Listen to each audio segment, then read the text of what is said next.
Manca hodi v 7. razred, šolsko klop si deli z Janjo, saj sta dobri prijateljici. Včasih se seveda tudi sporečeta, a takrat spor rešita sami s pogovorom in opravičilom. Manca pa ima tudi sošolko Ksenijo.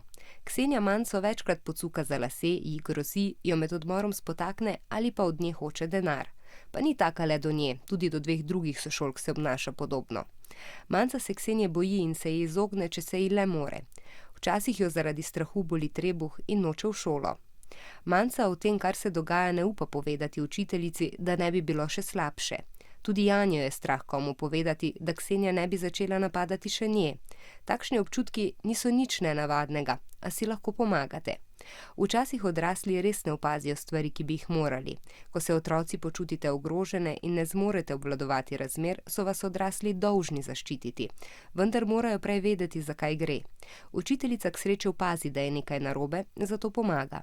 Če ne more poseči v dogajanje učitelj oziroma učiteljica, so tu še svetovalni delavci in ravnateljica ali ravnatelj in seveda starši. Če vrstnik ogroža vašo varnost, pa tudi policija. Zato je dobro, da zberete pogum in o stiski govorite z odraslim, ki mu zaupate.